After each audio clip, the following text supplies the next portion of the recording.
মনিরুল হাসান বাপ্পি বক্তব্য নিয়ে আছেন জননেতা জনাব মনিরুল হাসান বাপ্পি।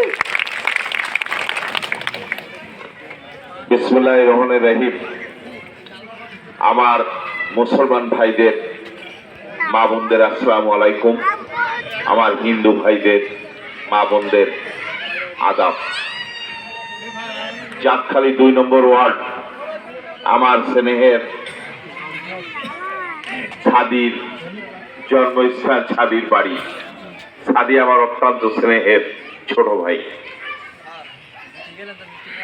যাই হোক, আজকে আমরা এখানে সমবেত হয়েছি যে কারণে, সেই কারণে দুইটি কথা বলতে হবে।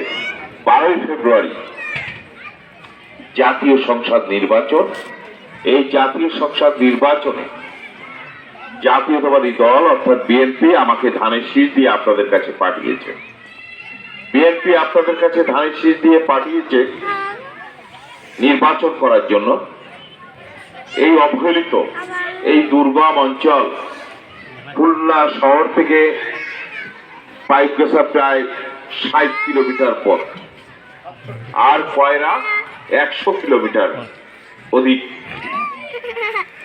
এই অঞ্চলের মানুষ উন্নয়ন বঞ্চিত মানুষ, এই অঞ্চলের মানুষ অবহেলিত মানুষ, দীর্ঘদিন অবহেলার বঞ্চনার শিকার হয়ে আসছে।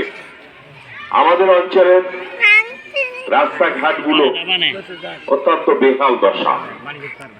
আমাদের অঞ্চলে মানুষ বিশুদ্ধ পানি পায় না। মানুষ সুন্দরভাবে জীবনযাপনের জন্য পানি হচ্ছে, পানির অপর নাম জীবন। সেই পানিটাও আমরা সঠিকভাবে একটু বিশুদ্ধ পানি, মিষ্টি পানি আমরা পাই না। এই ছাড়া এই এলাকায় হয়তো ভেড়িবাঁধের সমস্যা নেই, জলাবদ্ধতার সমস্যা আছে বোধহয়। জলাবদ্ধতা নিরসনের জন্য কি দরকার? খাল খনন দরকার, নদী খনন দরকার। কারণ খাল, নদীর নাব্যতা যখন প্রবাহ বন্ধ হয়ে যায়, উপরে উঠে যায়, তখন ধারণ ক্ষমতা থাকে না। পানি ধারণ ক্ষমতা যখন খাল নদীতে থাকে না, তখন ওই পানি লোকালয়ে উঠে আসে।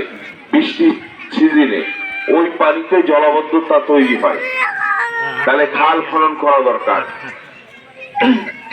আমাদের অবহেলিত এই অঞ্চলের বহু কাজ বাকি, বহু কাজ, যে কাজের পরিধি অনেক লম্বা। আমার দল, জাতীয়তাবাদী দল, এবারে একটি ঘোষণা দিয়েছে। আপনারা জানেন যে বাংলাদেশে তারেক রহমান পদার্পণ করেছে 25শে ডিসেম্বর। 17টি বছর বাংলাদেশের মাটিতে পা রাখতে পারি নাই। 17 বছর পরে উনি বাংলাদেশের মাটিতে পা রাখলেন 25শে ডিসেম্বর। ঢাকা যে আন্তর্জাতিক বিমানবন্দরে লক্ষ কোটি জনতা সেদিন তাকে একটু অভিবাদন জানানোর জন্য, সম্মান জানানোর জন্য, এক নজর তাকে দেখার জন্য লক্ষ কোটি জনতা সেখানে ছুটে গিয়েছিল। লোকে লোকে লোকারণ্য হয়েছিল। ঢাকা রাজপথ সেদিন স্তব্ধ হয়ে গিয়েছিল। ঢাকা রাজপথে আর কোন গাড়ি চলে নাই, শুধু মানুষ আর মানুষ আর মানুষ। আমার নেতা 25শে ডিসেম্বর আসলো। 30শে ডিসেম্বর তার মা, বাংলাদেশের 3বারের প্রধানমন্ত্রী, গণতন্ত্রের মা, যিনি গণতন্ত্রের মা শুধু না, আপসীর নেত্রী হিসেবে যে মানুষটি বাংলাদেশের সকল মানুষের কাছে একটা প্রিয় ব্যক্তি হিসেবে পরিচিত ছিল, তিনি ইন্তেকাল করলেন। 31শে ডিসেম্বর তার জানা যায়। লক্ষ কোটি জনতার স্রোত, আবার ঢাকা শহর স্তব্ধ হয়ে গেল। আর আমার নেতা জনাব তারেক রহমান 12ই ফেব্রুয়ারি নির্বাচনকে সামনে রেখে ঢাকা যে আন্তর্জাতিক বিমানবন্দরে পদার্পণের পরে একটি ঘোষণা দিয়েছে। আপনারা শুনেছেন, হয়তো কেউ কেউ শুনেছেন, কেউ কেউ শোনেন নাই। আমার নেতা ঘোষণা দিয়েছে, জাতীয়তাবাদী দল বিএনপি যদি রাষ্ট্র ক্ষমতায় আসে, তাহলে আমরা বাংলাদেশের প্রতিটি ঘরে ঘরে একটি করে ফ্যামিলি কার্ড উপহার দেব। এই ফ্যামিলি কার্ড হবে প্রত্যেক পরিবারের সবচেয়ে বয়স্ক মহিলা যিনি আছেন সেই বয়স্ক মহিলার নামে এই কার্ড দেওয়া হবে। এই কার্ড কি থাকবে? এই কার্ডে প্রতি মাসে একটি মহিলা, এক একটা পরিবার 2000 থেকে 2500 টাকা এই কার্ড থেকে পাবে। 2000 থেকে 2500 টাকা একজন মহিলা পাবে। এই মহিলা যদি মারা যায় ওই কার্ড বাতিল হবে না। ওই কার্ড ওই পরিবারের আরেকজন মহিলা যে সিনিয়র থাকবে, বয়স্ক, সে ওই কার্ডটি পাবে। তার মানে এটা থাকবে চলমান, এই কার্ডটি চলমান থাকবে। তাহলে এই কার্ডটা যদি চলমান থাকে আমাদের মতো হতদরিদ্র অসহায় মানুষের একটু উপকারে লাগবে না? কাজে আসবে না? আচ্ছা, বাংলাদেশের পর্যায়ক্রমে প্রথমে 50 লক্ষ, পর্যায়ক্রমে 4 কোটি পরিবার আছে। 4 কোটি পরিবার এই কার্ড পাবে, সবাইকে এই কার্ড দেওয়া হবে। এবং এতে টাকার অঙ্ক, মালামালের অঙ্ক আস্তে আস্তে বৃদ্ধি পাবে। যেমন জীবনযাত্রার মান বৃদ্ধি পায়, ব্যয় বৃদ্ধি পায়, সঙ্গত কারণে এই কার্ডও ওইভাবে বৃদ্ধি পাবে। এটি চালু থাকবে। শুধু এখানে শেষ নয়, আমাদের নেতা তারেক রহমান আরেকটি ঘোষণা দিয়েছে, এই কার্ডের নাম হচ্ছে কৃষি কার্ড। বাংলাদেশে কৃষকের দেশ, তাই না? 80 জন লোক কৃষক। আমরা ছোটবেলা থেকেই বইতে পড়েছি 80 জন লোক কৃষক। এই কৃষি কার্ড কৃষকের জন্য। কৃষক জমি আছে, রহিমউদ্দিনের জমি আছে 3 বিঘা, রহিমউদ্দিন বর্গা করে 2 বিঘা, রহিমউদ্দিনের জমি হলো 5 বিঘা। এই কার্ড দিলে কিন্তু পাওয়া যাবে রহিমউদ্দিনের কয় বিঘা জমি। রহিমউদ্দিন 5 বিঘা জমির বীজ পাবে, সার পাবে, ওষুধ পাবে এবং সেচের তেল পাবে। যার যেমন জমি সেই জমির পরিমাণে তার নামে এই কার্ডে বরাদ্দ থাকবে। এই কার্ড ব্যাংকে নিয়ে গেলে আপনার ব্যাংক এই কার্ড দেখেই আপনাকে কৃষি লোন দিবে। কৃষি লোনের দরকার হয় না? তাই কৃষি লোন দরকার হলে ব্যাংকে ব্যাংকে ঘুরতে হয় না, এটা ঘোরা লাগবে না। এই কার্ড দেখেই ব্যাংক আপনাকে লোন দিতে বাধ্য, স্বল্প সুদে। তাও স্বল্প সুদে লোন দেবে ব্যাংক। এই চিন্তা চেতনা বাংলাদেশে আরেকজন লোকের ছিল। বাংলাদেশের কৃষকের মুখে একটি লোক 80 ফুটানোর জন্য বাংলাদেশের খাল নদীগুলো খনন করে বাংলাদেশে কৃষি বিপ্লব ঘটিয়েছিল। তার নাম শহীদ প্রেসিডেন্ট জিয়াউর রহমান, ঠিক না? জিয়াউর রহমানের কথা মানুষ আজও বলতে পারে না। কৃষকের কথা ভাবত, গরিবের কথা ভাবত, সাধারণ মানুষের কথা ভাবত। তিনি মনে করত গ্রামের মানুষ আসলে বাংলাদেশ আসবে, গ্রামের মানুষ সুখী থাকলে আমার প্রিয় বাংলাদেশ সুখী থাকবে। আর তারই সুযোগ্য সন্তান বাংলাদেশের মাটিতে পদার্পণ করেই গরিবের কথা ভাবলো, দুঃখী মা বোনদের কথা ভাবলো, গরিব কৃষকের কথা ভাবলো। ঘোষণা দিল বাংলাদেশের 20,000 কিলোমিটার খাল এবং নদী খনন করা হবে। বাংলাদেশে খুলনা থেকে ঢাকা মাত্র 198 কিলোমিটার পথ, আর 20,000 কিলোমিটার খাল নদী খনন করা হবে। তার মানে একবার চিন্তা করে দেখুন, আবারও হাসবে আমার কৃষক, আবারও ফসল ফলবে গ্রামে, আমার গ্রামের মানুষগুলোর মুখে হাসি ফুটবে, প্রিয় বাংলাদেশ ভালো থাকবে। এই চিন্তা চেতনা নতুন এক জিয়ার আবির্ভাব ঘটেছে বাংলার মাটিতে। নতুন জিয়া, তারই নাম হচ্ছে তারেক জিয়া, অবিকল আরেক জিয়া। এই যেন আমাদের মাঝে আরেক জিয়া নতুন করে জন্ম হলো। বাংলাদেশের মানুষের কথা ভাবে, সাধারণ মানুষকে নিয়ে চিন্তা করে। আমার প্রিয় চাঁদখালিবাসী, আমরা ভালো থাকতে চাই, আমরা সুন্দর থাকতে চাই। তারেক রহমান স্বাস্থ্য ক্ষেত্রে ঘোষণা দিয়েছে। স্বাস্থ্য ক্ষেত্রে সাবেক যে ওয়ার্ড ছিল এখন ভেঙে 3টে ওয়ার্ড হয়েছে না, আগে 1 ওয়ার্ড ছিল, এই 3 ওয়ার্ড মিলে একটি করে হাসপাতাল হবে, যেখানে আমার মা বোনদের ডেলিভারি, ছোটখাটো ট্রিটমেন্ট, অপারেশন ছোটখাটো ওই হাসপাতালেই হবে। আমার আর এই সাধারণ মানুষকে দূর দূরান্তে আর হাসপাতালে যেতে হবে না। এই মানুষ তার নিজের কর্মসংস্থানের জন্য 1 কোটি লোককে চাকরির ব্যবস্থা করবে বলে বেকার যুবকদের 1 কোটি যুবকের চাকরির ব্যবস্থা করবে বলে আমার নেতা তারেক রহমান ঘোষণা দিয়েছে।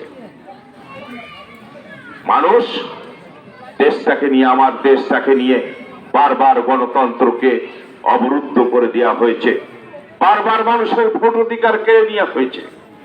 এই মানুষগুলা ভোট দেওয়ার জন্য আজকে অপেক্ষা করছে দীর্ঘদিন, 16-17 বছর ভোট দিতে পারে নাই। মানুষ ভোট দিতে চায়, মানুষ তাদের মনের ভাব প্রকাশ করতে চায় ভোট দিয়ে।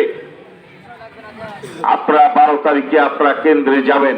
আমার হিন্দু ভাইরা, মা বোনরা আছে, আমি বলতে চাই, অনেক সময় আমার হিন্দু মা বোন ভাইদের উপর অনেক অত্যাচার হয়, নির্যাতন হয়, তাদের পরে চাঁদা চাওয়া হয় বা তাদের উপর নির্যাতন করা হয়। আমি কথা দিয়ে যাচ্ছি, অতীতে যদি কোনো নির্যাতন হয়ে থাকে আমি আমার হিন্দু ভাইদের কাছে, মা বোনদের কাছে ক্ষমা চেয়ে নিচ্ছি। তবে এখন থেকে আমি কথা দিচ্ছি, আর কোনো অত্যাচার নির্যাতন আপনাদের পরে হবে না। আমরা আপনাদের সুরক্ষা দেব। আমার দলের যদি কোনো বড় নেতা আপনাদের পরে অত্যাচার করে, নির্যাতন করে, তবে এই দলে তার স্থান হবে না। আমি বলে যাচ্ছি, আজ থেকে আপনারা নির্বিঘ্নে চলাফেরা করবেন, নির্বিঘ্নে পথ চলবেন, আপনাদের ধর্ম আপনারা পালন করবেন, আমাদের ধর্ম আমরা পালন করব। আমরা আপনাদের সহযোগিতা করব, পাশে থাকবো। আমরা আপনাদের কোনো প্রকার ভয়ের কারণ হব না, এই আপনাদের কাছে আমরা অঙ্গীকার করছি। প্রিয় চাঁদখালিবাসী, আজকে কয়েকটি কথা না বললে নয়। 1971 সাল, আমার মুরব্বীরা আছে এখানে, অনেক বয়স্ক মুরব্বী হয়ে বসে আছেন, তাদের মনে আছে 1971 সাল নিরস্ত্র বাঙালির উপর নির্বিচারে গুলি করতে শুরু করলো পাক হানাদার বাহিনী। মুক্তিযোদ্ধাদের ক্যাম্পে, মুক্তিযোদ্ধাদের বাড়ি, আমার হিন্দু সম্প্রদায়ের ভাইদের বাড়িতে নির্বিচারে গুলি করে রক্তাক্ত করেছিল বাংলার জমি, রক্তাক্ত করেছিল বাংলার মাটি। আপনার পাকিস্তান থেকে আসলো অস্ত্র নিয়ে, কোনটা মুক্তিযোদ্ধা, কোনটা রাজাকার, কোনটা হিন্দু, কোনটা মুক্তিযোদ্ধার ক্যাম্প ওরা জানতো? ওরা জানার কথা ছিল? কারা চিনিয়ে দিয়েছিল? কারা জানিয়ে দিয়েছিল? যারা চিনিয়ে দিয়েছিল, জানিয়ে দিয়েছিল, তার নাম হচ্ছে জামাত ইসলাম। ওরা আমার হিন্দু ভাইদেরকে, আমার বাংলাদেশের দামাল ছেলেদের 30 লক্ষ আমার ভাইকে নির্বিচারে গুলি করে রক্তে রঞ্জিত বাংলার মাটি আজকে লাল সবুজের পতাকার মাঝে একটি রক্তের বৃত্ত চিহ্ন আপনারা দেখতে পান। ও তো চিহ্ন নয়, ও আমার 30 লক্ষ ভাইয়ের, ও আমার 30 লক্ষ শহীদের রক্তের চিহ্ন। ওই দিকে তাকালে আমার ভাইয়ের রক্তের কথা মনে পড়ে যায়। তোমরা এই জাতির সাথে বিশ্বাসঘাতকতা করেছিলে, তোমরা এই বাংলাদেশের মানুষের সাথে বিশ্বাসঘাতকতা করেছিলে, সেই কথা আমাদের মনে পড়ে যায়। সেদিন শুধু আমার 30 লক্ষ ভাই শহীদ হয় নাই, আমার 3 লক্ষ মা বোনের ইজ্জত সেদিন লুণ্ঠন করেছিল ওরা। আমার মা বোনকে ধরে ধরে পাক হানাদার বাহিনীর ক্যাম্পে ওরা ওদের মনোরঞ্জনের জন্য দিয়ে এসেছিল। আমার 3 লক্ষ মা বোন সেদিন ইজ্জত হারা হয়েছিল। আমরা আজকে বাংলাদেশ স্বাধীন রাষ্ট্র, আমরা বাংলাদেশ হই, আমরা একটি স্বাধীন রাষ্ট্র হই, বিশ্বের মানচিত্রে আমরা মাথা উঁচু করে দাঁড়াই, আমাদের নিজস্ব একটা পরিচয় হোক। আমরা স্বাধীন বাতাস, আকাশ বাতাসে নিঃশ্বাস প্রশ্বাস নিই, এটা তোমরা চাওনি। তোমরা চেয়েছিলে আমরা ওদের গোলাম হয়ে থাকি, ওদের দালালি করি, ওদের তোষামদি করি, ওদের পাচাটা কুত্তা হয়ে আমরা জীবন যাপন করি, এটাই তোমরা চেয়েছিলে। কি মুরব্বীরা ঠিক বলি নাই? ওরা চেয়েছিল আমরা পাকিস্তানি থাকি। আর আজকে বাংলাদেশ আমার ভাইয়ের রক্তের বিনিময় যে দেশ স্বাধীন হলো, সেই দেশে তোমরা নির্বাচন করতে চাও, এমপি হতে চাও, মন্ত্রী হতে চাও, ভোট চাও আমাদের কাছে। ধিক্কার জানাই তোমাদের। তোমাদের জবাব আমরা আগামী 12 তারিখে ব্যালটের মাধ্যমে আমরা প্রত্যাখ্যান করে বুঝিয়ে দেব যে আমরা 71-এর পরাজিত শক্তি। আমরা যারা 71-এর পরাজিত শক্তি, যারা আমার দেশের সাথে বেইমানি করেছিল, যারা আমার ভাইয়ের রক্তের সাথে বেইমানি করেছিল, যারা আমার বোনের ইজ্জতের সাথে বেইমানি করেছিল, ওদেরকে আমরা লাল কার্ড দেখাতে চাই 12 তারিখে। প্রিয় মা বোনরা, সন্ধ্যাগত নামাজ কাছাকাছি, আমি আসলে আর বক্তব্য দিব না। আমি শুধু বলে যাই, আমাকে নিয়ে অনেক কথা হয়, আমাকে নিয়ে বলা হয় আমার বাড়ি কোথায়, আমি কোথা থেকে এসেছি। আমার বাড়ি রূপসা উপজেলা শ্রীফলতলা ইউনিয়নে। আমি দীর্ঘদিন ওই ইউনিয়নের চেয়ারম্যান ছিলাম। বাংলাদেশ সরকার থেকে আমাকে 2 বার স্বর্ণ পদক দেওয়া হয়েছিল শ্রেষ্ঠ চেয়ারম্যান হিসাবে। আমি 2 বার স্বর্ণ পদক পেয়েছিলাম। আমার বাবা ছিলেন একজন স্কুলের প্রধান শিক্ষক, আমি আমার একজন প্রধান শিক্ষকের ছেলে। আমার বাবার আদর্শ দিয়ে আমাকে লালন পালন করেছিল, আমাকে বড় করেছিল। আমি আমার বাবার আদর্শটুকু নিয়ে এখনো পথ চলি। আপনারা দোয়া করবেন আমি যেন আমার বাবার আদর্শকে বুকে ধারণ করে লালন করে আমি যেন আগামীতে পথ চলতে পারি। আগামীতে কয়রা পাইকাসা মানুষের, এই অবহেলিত মানুষের যে অসমাপ্ত উন্নয়ন রয়েছে, সে অসমাপ্ত উন্নয়নটি আমি কাঁধে তুলে নিয়ে যেন কাজ করতে পারি। আপনাদের কাছে সেই দোয়া আশীর্বাদ কামনা করে শেষ করছি। আপনারা সুস্থ থাকবেন, ভালো থাকবেন। ইনশাআল্লাহ আপনাদের সঙ্গে দেখা হবে বিজয়ের মিছিলে। আল্লাহ হাফেজ। ধন্যবাদ সকলকে। ধন্যবাদ আমাদের আজকের প্রধান অতিথি, আগামী দিনের খুলনা 6-এর উন্নয়নের কারিগর, তার অত্যন্ত গঠনমূলক আলোচনা আমরা শুনলাম। এ পর্যায়ে আমাদের মাঝে সমাপনী বক্তব্য নিয়ে আসছেন